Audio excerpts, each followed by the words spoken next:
What's going on, everybody? Welcome back to the channel. My name is LtBuzzLitebeer, and I don't have a ton of time today to recap the entire Division universe for you. So instead, I wanted to focus in on the Division 2 and take a look at a wide range of topics and issues that are currently in the live game. By the way, thanks again for all the support, as the channel is now just a hair over 100 subscribers away from hitting our ultimate goal of 100,000.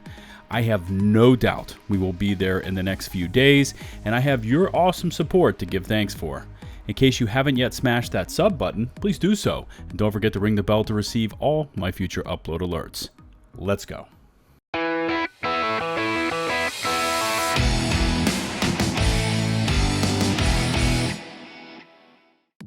Up first for today is Season 10, which went live last week, but yesterday we got our first look at the Trig League. And I focused on some of the what the hell is going on items, as I covered it yesterday.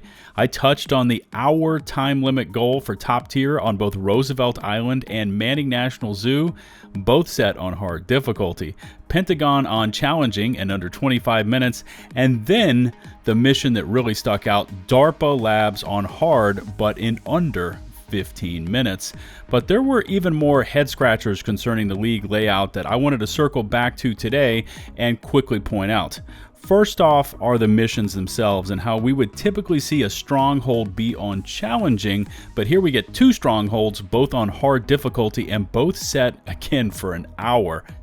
Also, the requirement to kill Hyena elites is quite odd, as none of these missions actually have the Hyena faction as their targets. So we are forced outside of these missions to find those targets, and I told you how to do all that yesterday. Now, another item is the fact that during the Trig League, which is clearly in Season 10, we are still receiving Season 9 Hidden Alliance rewards caches. And finally, we had this whoopsie tweet yesterday from the comms team where they asked if everybody was ready to get the Seal backpack charm, when in fact, the backpack charm for the Trig League is a skull.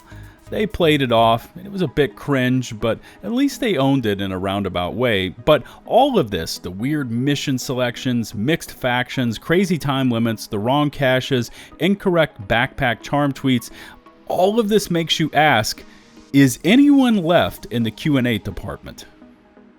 And I consistently see comments on my videos, or when the Division game tweets, or even publicly on Twitter or over on Reddit, always asking things like, hey, when's the Division 3 coming? When is a major content update dropping? When is this huge PvP rework happening? Or hey, how about that specialization revamp? And I'm not trying to be snarky or even salty, but if the current dev team is messing up things like the wrong seasonal caches, mixing up missions and time limits, and then tweeting the wrong charms, what do you think it will look like when they release a major content update, or that PvP rework you're asking for, or how about that specialization revamp? Again, not throwing shade here, but damn, Q&A seems to be a thing of the past. If little things like these are slipping through the cracks, what happens with a multi-stage, highly elaborate PvP rework? Could you imagine what would happen if those amount of mistakes were then dropped live into the PvP and the Dark Zone? You guys would be going freaking crazy. Or how about the specialization revamp? With Season 10, we saw delays on items that were already in the PTS and had already been decided upon, like Picaro's holster and Striker's battle gear, but then we saw even bigger issues like rifle damage showing up on assault rifles. Just think what could happen with that specialization revamp. Now, don't get me wrong, PvP and the spec system needs help, but the prospect of introducing like 10 times more harm into the game with these fixes really concerns me. And on that note, let's shift gears and hit the known issues board to take a look at what the team is looking into.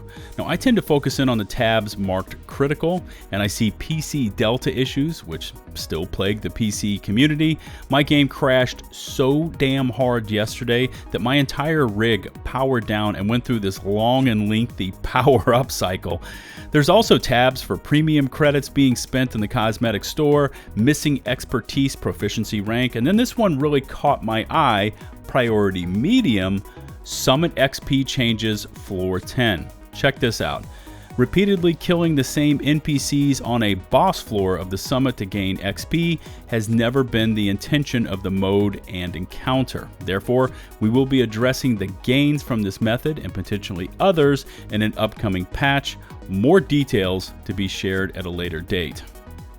I don't know, maybe it's me, but I find it kind of funny how if you remove this one word, boss, from that description I just read, it perfectly describes Summit.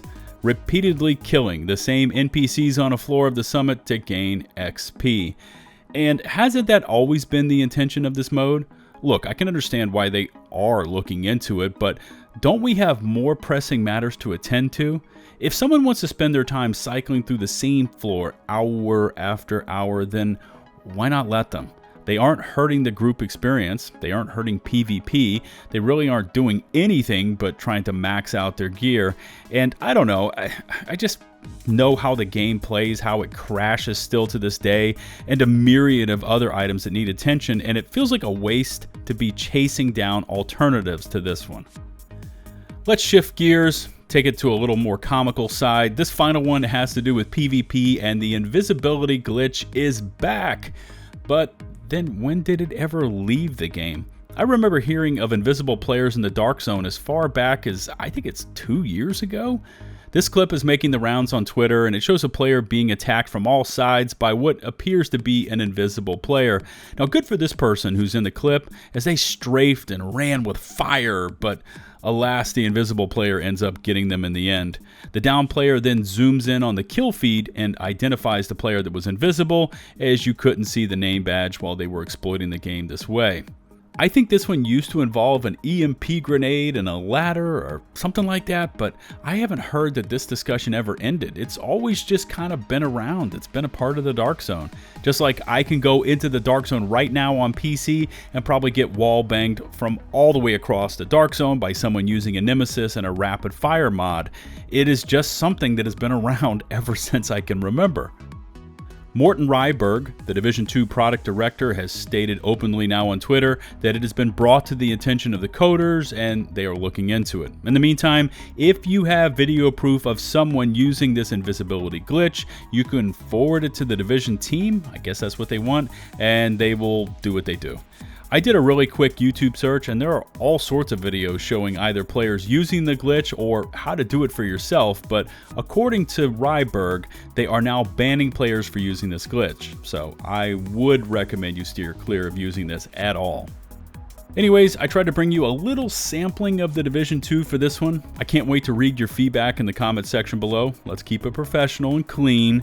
Please remember to smash that sub button and ring the bell to receive all my future upload alerts. If you could take a few seconds more to rate and or share this video, it would be greatly appreciated. Remember, you can find and follow me on Twitch, Twitter, and over on my community Discord server. Links to all my socials in the video description below. Until the next one, this is LtBuzzLitebeer, signing off.